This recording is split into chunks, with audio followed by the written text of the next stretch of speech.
ამ ვიდეოში გვინდა გესაუბროთ გეოგრაფიულ ნიშნულებზე და მათ მსგავსებასთან დაკავშირებით სიმბოლოებთან, უძველეს სიმბოლოებთან, რომლებსაც ასევე გააჩნიათ ეტიმოლოგიური მნიშვნელობა.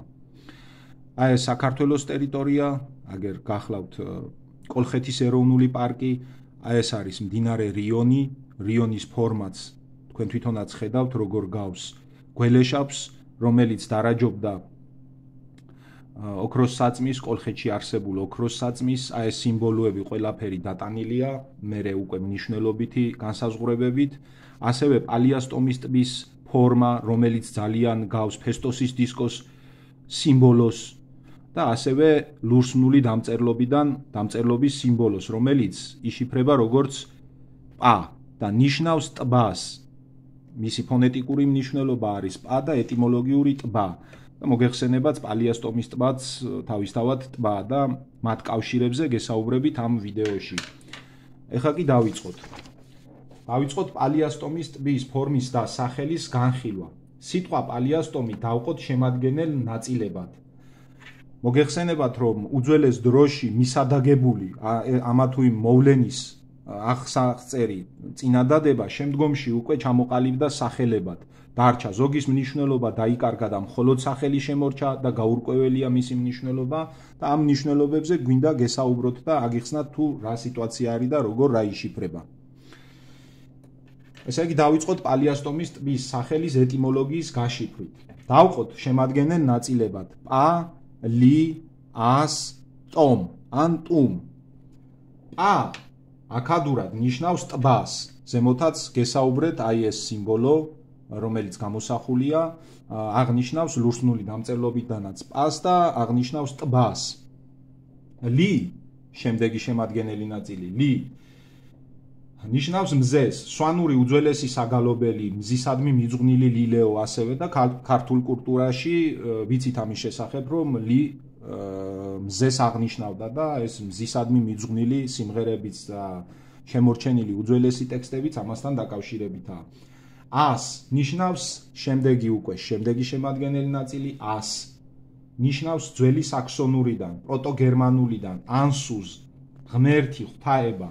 ას იკითხებოდა როგორც ან სუზ და ამ შემთხვევაში ამ ფორმით წერია ას, იგივე ანსუზ. შემდეგი შემადგენელი ნაწილია ტომ ან ტუმ, ტუმი იგივე. ტომ ნიშნავს ირლანდიური და ტუმის ფორმა, ალტერნატიულ ფორმას, ჩაძირვა, სითხეში ჩაშვება, ჩაყვინთვა. ასევე ასტურიული ენიდან ტომარ ნიშნავს დასაფარავად წასვლა, მოგზაურობა. მივიღეთ წინადადება ტბა პალიასტომის სახელთან დაკავშირებით. აი ეს წინადადება მივიღეთ. ზემოთ რაც გითხარით, პა არის აქადურად ტბა, ლი მზე, ასევე ას იგივე ანსუს გახლავთ ძველი გერმანულიდან, პროტოსაქსონურიდან, ასევე ღმერთი, ღვთაება და ტომი, ტომარ, ტომ, ტუმ იგივე ჩაძირვა, სითხეში ჩაშვება, ჩაყვინთვა. მივიღეთ შემდეგი წინადადება პა, ლი, ას, ტუმ. ან სრული მისი გამოთქმა არის შემდეგი პა, ლი, ანსუზ, ტუმ. როგორით ფორმითაც მოიხსენიებდნენ ამ ადგილს თავის დროზე და აღნიშნავს ტბაში მზის ღმერთი ჩაეშვა. აი ამ ფორმით იშიფრება. მეორე განმარტება ღვთაება ანსუზ, ანსუზის შესახებ. ეხლა განვიხილოთ ანსუზი რა ღვთაება იყო, ტბაში მზის ღმერთი ჩაეშვა. ხომ გავშიფრეთ ეს ვარიანტი სახელის. ეხლა გავარკვიოთ ას, ანსუზ იგივე რა ღვთაებაზეა საუბარი. პროტოგერმანული ანსუზ იგივეა, რაც მესოპოტამიური ანზუ, ასევე ცნობილი როგორც ძუ და იმდუგუდ, შუმერულად, dim dugud mushen. უძველეს შუმერულ ლურსმნულ ტექსტებში იყო დაწერილი როგორც ანი მიმუშენ. შუმერულ ლურსმნულ ტექსტებში მოხსენიებული ანზუს შესასტყვისი სახელის ანი მიმუშენის განმარტება. ეხლა განმარტოთ ანი მიმუშენ, რაც იგივეა ანზუ ან ანზუდ. ან ესეც იყოფა შემადგენელ ნაწილებად. ან, იმ, მი, მუშენ. ან შუმერულად არის ღვთაება, მოგეხსენებათ ალბათ, აი ამ ფიფქის სიმბოლოთი გამოისახებოდა, თუნდაც ვარსკვლავი, რა ვიცი, როგორც თქვენ გაწყობთ, ისე წარმოიდგინეთ. ან იწერებოდა და აღნიშნავდა ღვთაებას, შუმერულ ღვთაებას, იმ შუმერული თვით, შემდეგი ნაწილი იმ უკვე ნიშნავს თვით, სიტყვა თვითს და გამოისახებოდა აი ამ სიმბოლოთი. ასევე შემდეგი დანაყოფი მი პროტოინდოევროპულიდანაც არის ასევე და ნიშნავს მეს. მი ასევე არის სვანურად მე და მუ პლუს შენ. მუ შენ. სვანურად მუ არის მამა, შენ ქართულით, თანამედროვე ქართულით ეს ფორმა აღნიშნავს შენს, როგორც იშიფრება და როგორც წარმოდგენილია იმ ნიშნულობით. მივიღეთ წინადადება ღმერთი, ან იგივე ღმერთი, იმ თვით, ზემოთ რაზეც გესაუბრეთ, მი მამა მუშენ, მამა. ესე იგი, ღმერთი თვით, მე მამა შენი. ანინ მიმუშენ, იგივე ანზუდ. იშიფრება სიტყვა თვითონ, სახელი იშიფრება როგორც ღმერთი თვით, მამა შენი. ანინ მიმუშენ, იგივე პროტოგერმანული ანსუზ, ასევე მესოპოტამიური ანზუ, ოანა, ოანესი, აქადური აბკალუ, შუმერული აბგალ, ჩანთიანი კაცი, ამის შესახებაც გვაქვს გაშიფრა. აბგა ჩანთას წარმოადგენს და ჩანთას ნიშნავს, პატარა ჩანთას ქართული სიტყვა. ლუ კაცია შუმერულად და აღნიშნავს, ესე იგი, ჩანთიან კაცს. ჰელიოსი, ჰომეროსული ძველი ბერძნული ჰელიოსი, მზის ღმერთი, რომლის შვილიც იყო აიეტი, ოტია, ერთიანი საქართველოს ტერიტორიული ერთეულის კოლხეთის მამასახლისი და არა მეფე, როგორც ამას ვითომ ქართველი მეცნიერები და გაურკვევლობაში მყოფი ძველი ბერძენი მემატიანეები იტყუებიან. ასევე სვანური ალი, მზის ღვთაება, შუმერული ანუნაკი, ერთი და იგივე პერსონაჟებია, ღვთის შვილები, როგორც ეს უძველეს ტექსტებშია დაფიქსირებული, ანუნაკი. სხვადასხვა პერიოდისა და კულტურის მიხედვით მისმა სახელებმა განიცადა ტრანსფორმაცია. ჰელიოსი ეს ის ღვთაებაა, რომელიც ცაზე ეტლით გადაადგილდებოდა. შემდეგ კი პალიასტომის ტბაში ჩაშვებით, შავი ზღვის მიმდებარედ დასაფარად მიდიოდა. ამასვე აღწერს თეიმურაზ ბატონიშვილი მის ნაშრომში ისტორია დაწყებითგან ივერიისა, ესე იგი გიორგიისა, რომელ არს სრულიად საქართველოისა. თუ როგორ გამოდიოდა ოანესი შავი ზღვიდან და ასწავლიდა ხალხს, რათა მათი განათლება მომხდარიყო. ზემოთ ჩამოთვლილი ღვთაებები ანი მიმუშენ, ანსუზ, ანზუდ, ოანესი, აბკალუ, აბგალ, ჰელიოსი, ყველა ერთი და იგივე ღვთაებების ერთობლიობაა, სხვადასხვა კულტურაში გაბნეული სხვადასხვა სახელებით, რომლებიც თავის მხრივ წარმოადგენენ ანუნაკებს, ღმერთი ანის შვილებს, მესოპოტამიურ ისტორიაში და არა მითოლოგიაში, როგორც ეს ვაი მეცნიერებმა და ძველმა ბერძნებმა შემოგვინახეს ზღაპრებად. არა და მითოლოგია წარმოადგენს ზუსტადაც რომ სწორ ისტორიას. ამის კლასიკური მაგალითია უძველესი მითოლოგიური ქალაქის ტროას აღმოჩენა, რომელმაც დაადასტურა ძველი ტექსტების სინამდვილე. ასევე განვიხილოთ ანუნაკი, ანუნაკის ეტიმოლოგიური მნიშვნელობა, ანუნაკი. ღვთისშვილი, კრეფსითი სახელი ღვთისშვილებისა, რომლებიც დედამიწაზე მოქმედებდნენ. დავიწყოთ ახლა განხილვა ანუნაკის. ანუნნა. როგორც ეს შუმერულ ტექსტებშია დაწერილი, ლურსმნული ტექსტებშია დაწერილი. და მივყვეთ ახლა, ესეც იყოფა შემადგენელ ნაწილებად ანუნნა.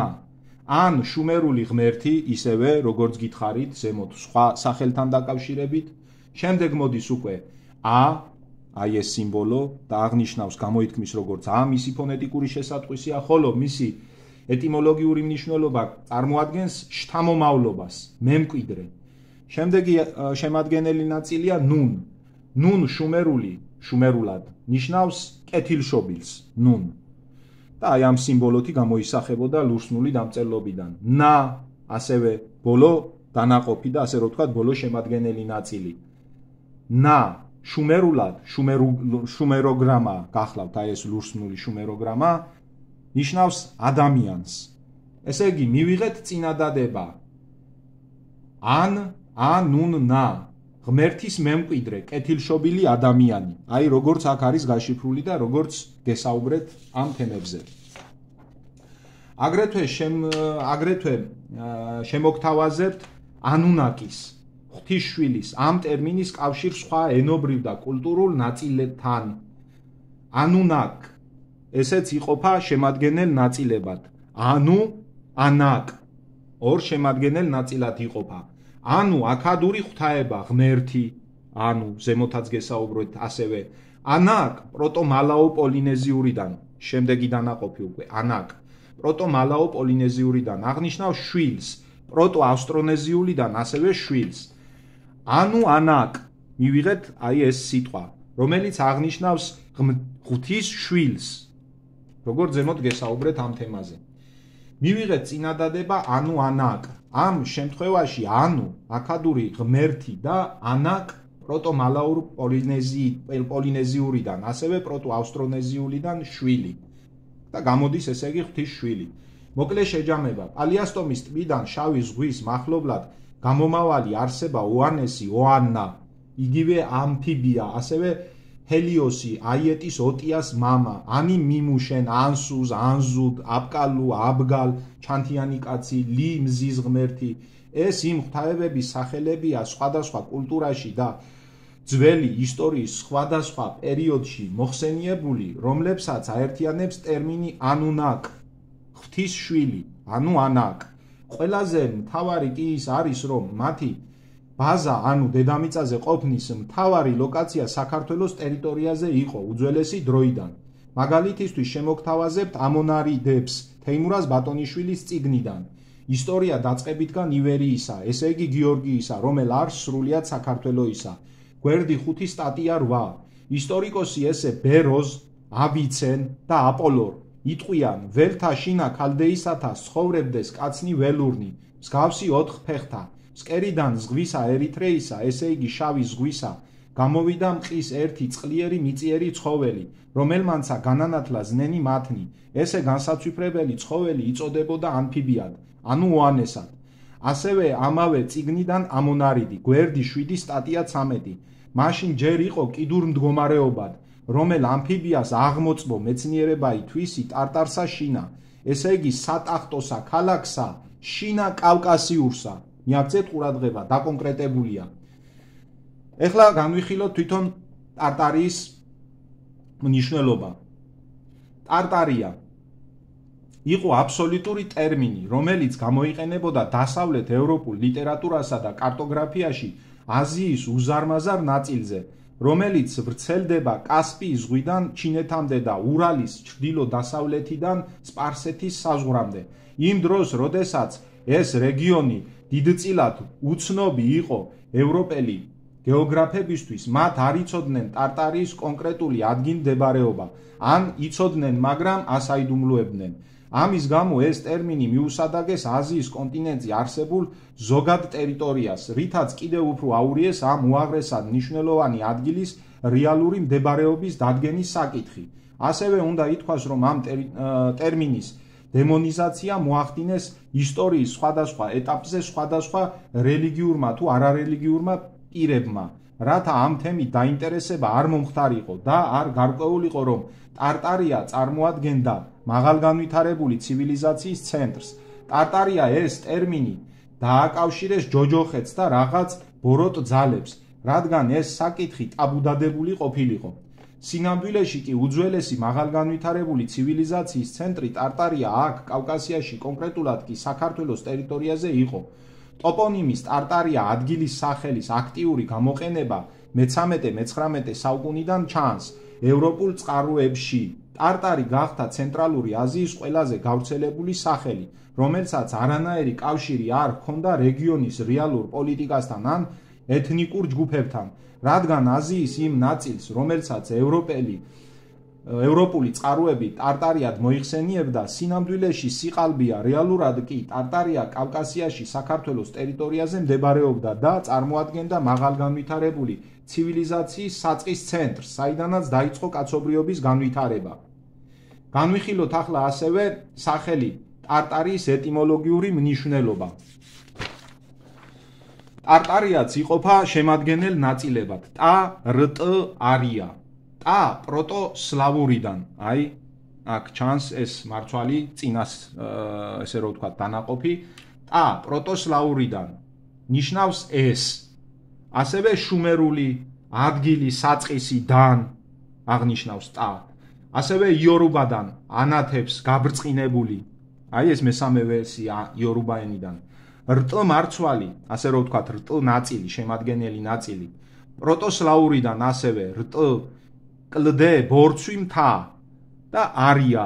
არია ნიშნავს კეთილშობილს სანსკრიტიდან.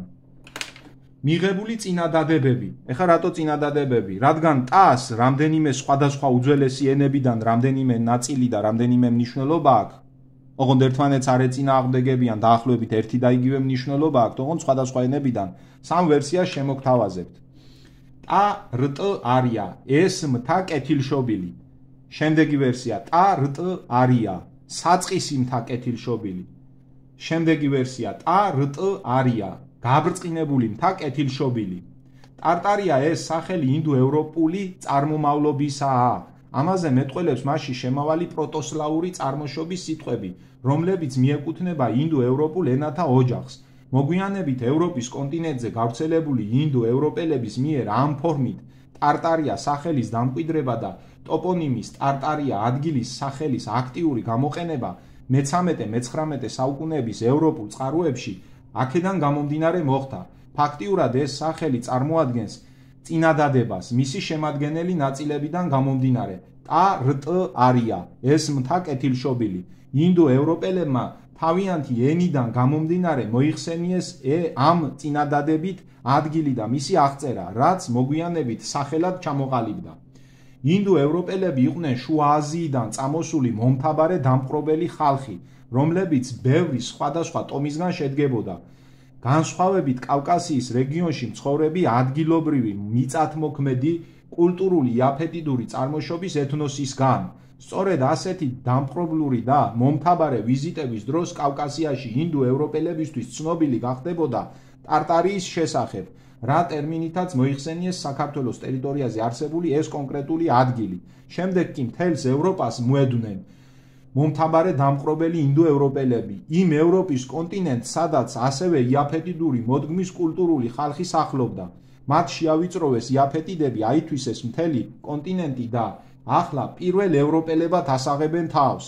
ეს მოკლე გადახვევა, რათა ზოგიერთმა უტვინო და ნამუსგარეცხილმა ვითომ მეცნიერმა კუდი არ გამოაბას ამ საკითხს.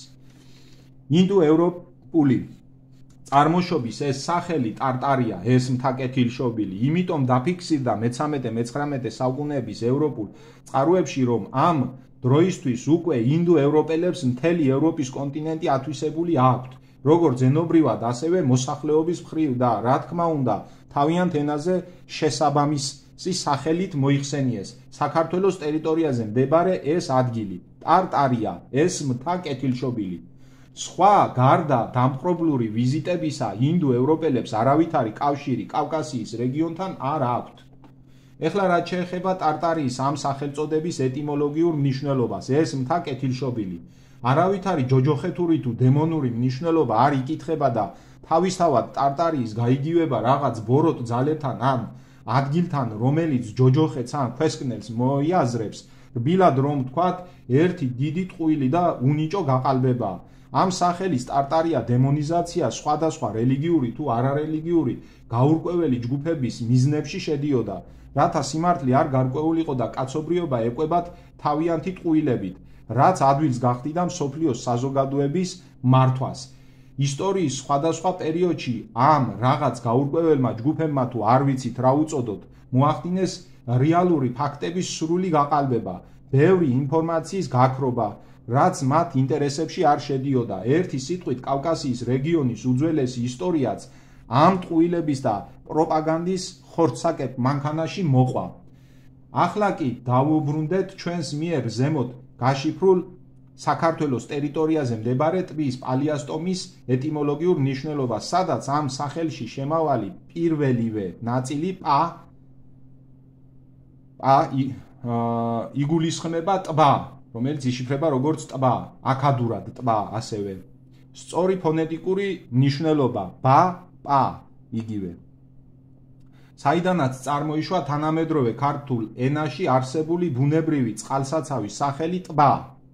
თავდაპირველად იყო ბა ან პა, უფრო ძველი ფორმაა სავარაუდოდ პა, შემდეგ დროთა განმავლობაში წინ დაემატა ასო ტპა, ტბა და ჩამოყალიბდა როგორც თანამედროვე ტბა. ასევე მოგახსენებთ იმას, თუ რა კავშირი აქვს ამ სიმბოლოს და მის ფონეტიკურ მნიშვნელობას პა ფესტოსის დისკოსთან, სადაც იგივე მნიშვნელობით იკითხება პა სიტყვაში შემავალ მარცვლებში, მაგალითისთვის.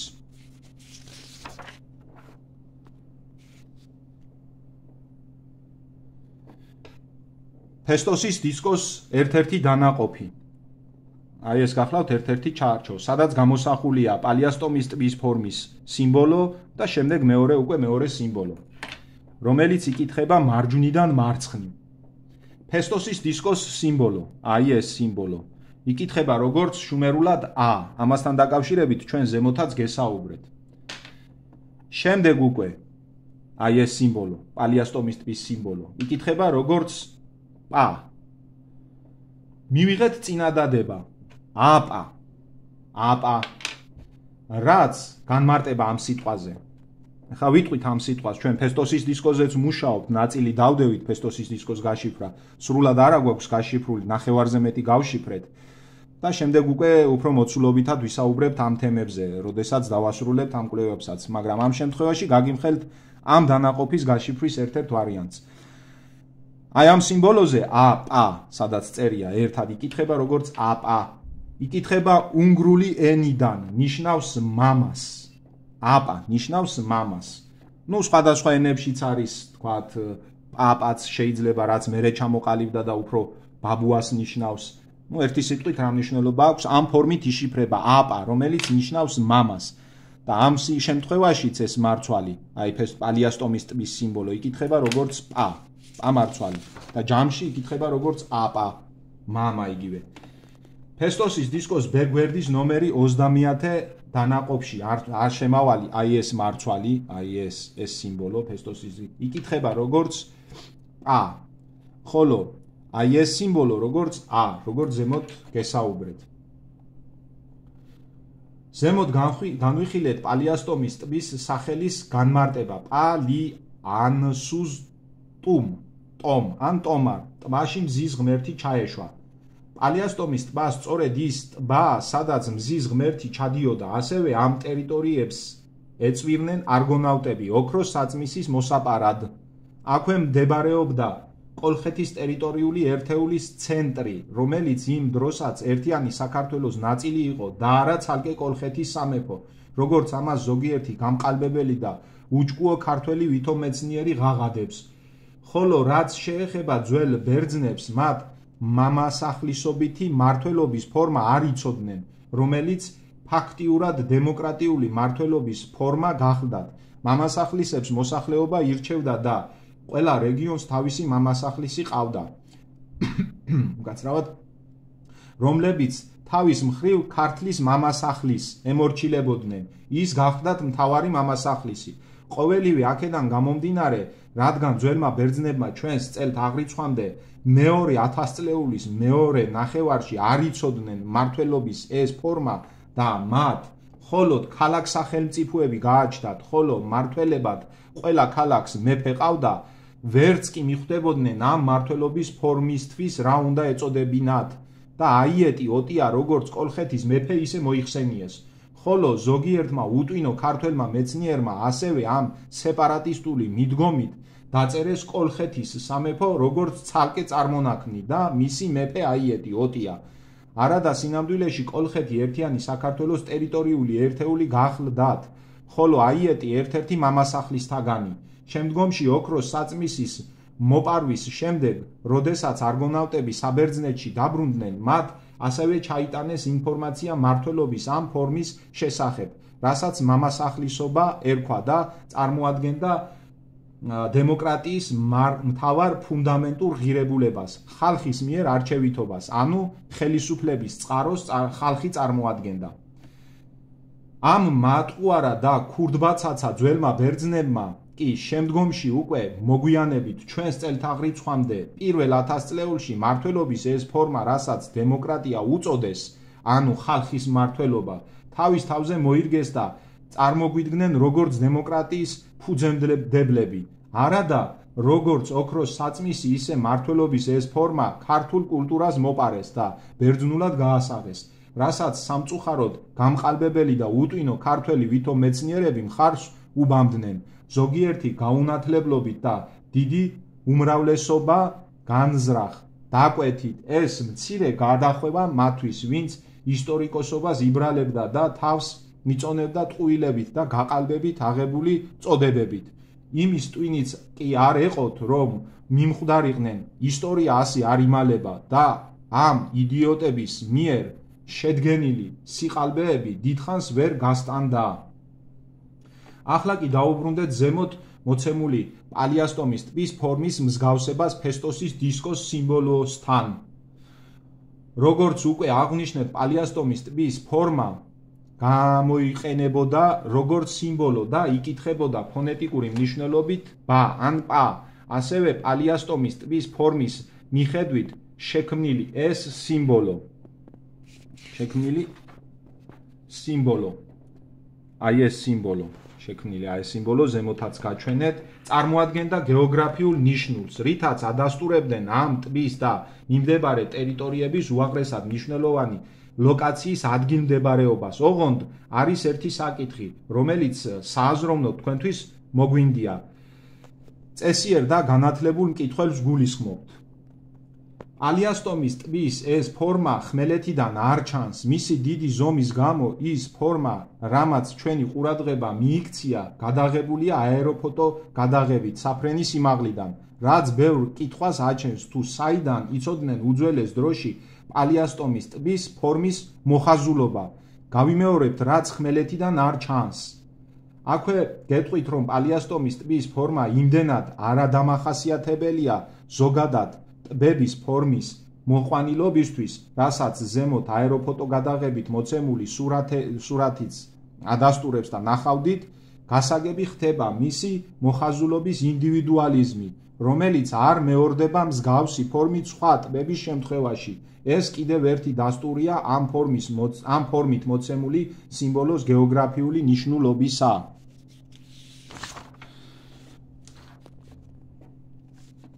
ასევე განვიხილოთ მზის ღმერთის ჰელიოსის სახელის ეტიმოლოგიური განმარტება. ჰელიოს, მზის ღმერთი. ასევე იყოფა, აი ეს სახელი იყოფა შემადგენელ ნაწილებად. ჰელიოს, ქართული ჰე, შორისდებული, პირველი შემადგენელი ჰე, შორისდებული, შეძახილი, მიმართვა, მოწოდება ჰე. შემდეგი ლი, მზე, რაზეც ვისაუბრეთ უკვე და ბოლო შემადგენელი ნაწილი ოს, ბერძნული დანამატი. ბერძნული სამყარო ამატებდა ამ შემადგენელ ნაწილს, სიტყვებს, ოს არის ბერძნული დანამატი. მიღებული წინადადება ჰელი, ოსის გარეშე რო ვთქვათ, აი ბერძნული რო ამოვაკლოთ, არის ჰელი. თანამედროვე ქართული ჰე, მზეო, ესე იგი მიმართვა მზისადმი, მზის ღმერთისადმი, ჰელი. ქართულში ჰე არის შორისდებული, შეძახილი, გამოიყენება მიმართვისთვის, რაიმესკენ მოსაწოდებლად, წასაქეზებლად. ლი კი, როგორც მოგახსენეთ, მზის აღნიშნელი სახელია უძველეს ქართულში. მაშასადამე ჰელიოს ამ სიტყვაში ჰე ქართული განმარტებიდან აღნიშნავს მიმართვას, მოწოდებას, ლი კი მზეს, ოს კი ბერძნული დანამატია.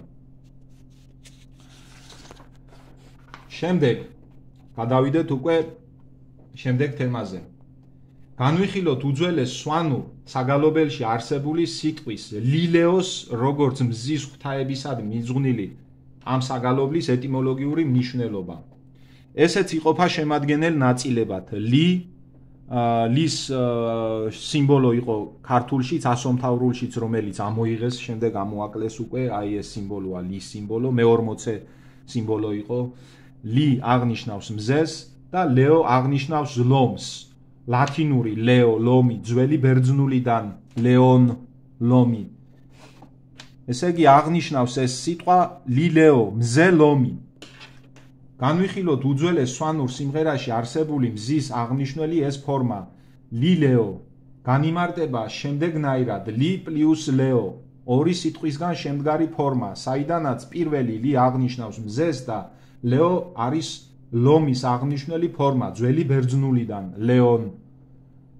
ბევრ ძველ ენას გააჩნდა ლომის მსგავსი სიტყვები, მათ შორის აქადურად, ლაბუმ და ასე შემდეგ.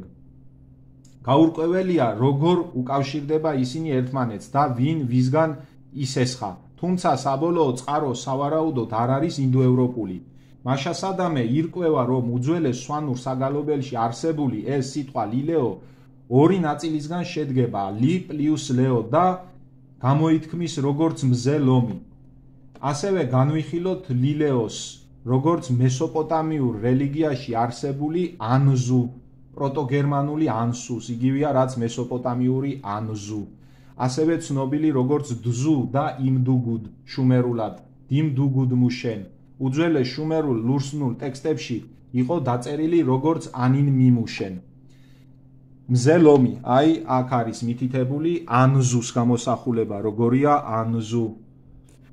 ურის საგანძურიდან არის, რომელიც აღმოჩენილია აქადურ ქალაქ მარიში.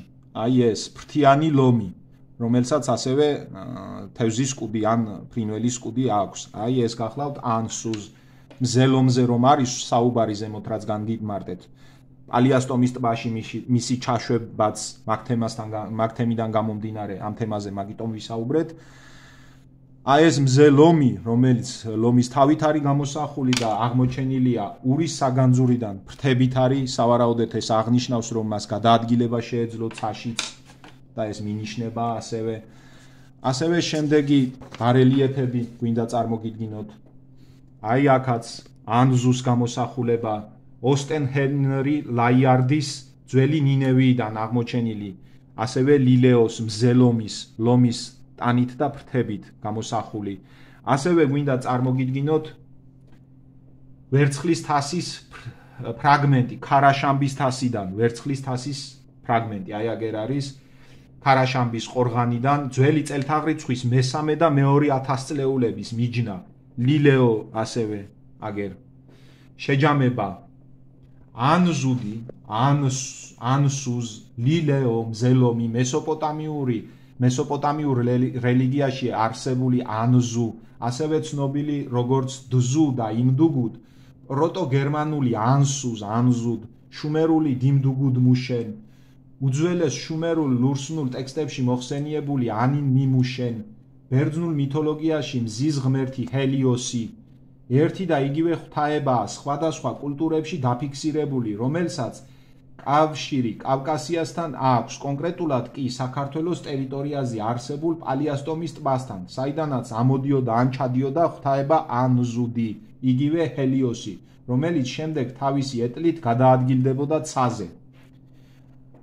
აქვე გვინდა განვიხილოთ მოკლედ დინარე რიონის ფორმის შესახებაც გესაუბროთ და განვიხილოთ, რომელიც ძალზე დგავს ოქროს საწმისის მოდარაჯე გველეშაპს, რაც რა თქმა უნდა წარმოადგენდა ბუნებრივ ზღუდეს, რადგან იქ ნახსენებია რომ ცველი იყო.